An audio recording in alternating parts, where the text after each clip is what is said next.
再来看这高雄高岭自然公园呢，自10月启用到今，其实出现不少违规的现象。有人是带囡仔来到这拍球，遭烧了；有人呢，甚至搁来背这空翕机。当然，公园内底这椅仔呢，嘛，互人安尼乌白刷来刷去，各种怪奇的现象，互民众感觉拢真无妥当。 高雄高岭自然公园内底，民众直接甲椅仔排咧走，排到家己要休困的所在，直接烟火倒，砰一声，互边仔的人也吓着惊。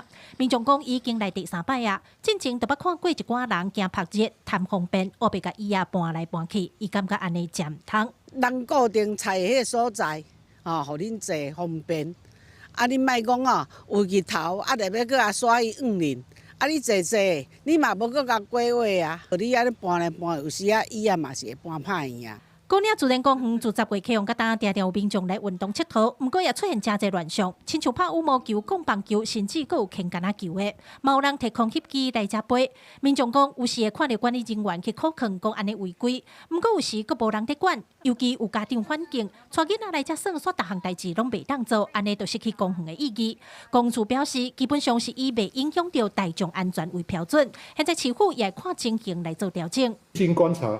国岭公园吸引相当多家庭到此运动，在不影响草皮生长及其他民众休憩情形下，公园内可进行软性球类等亲子活动。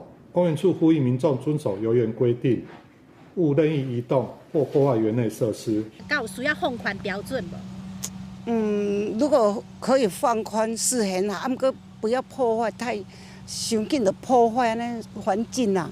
民众认为标准放定真好，不过也是要考虑到环境生态维护。对此，公署强调，未来持续关心民众的使用情形，来进行管理调整。记者柯家族柯超用高雄场报道。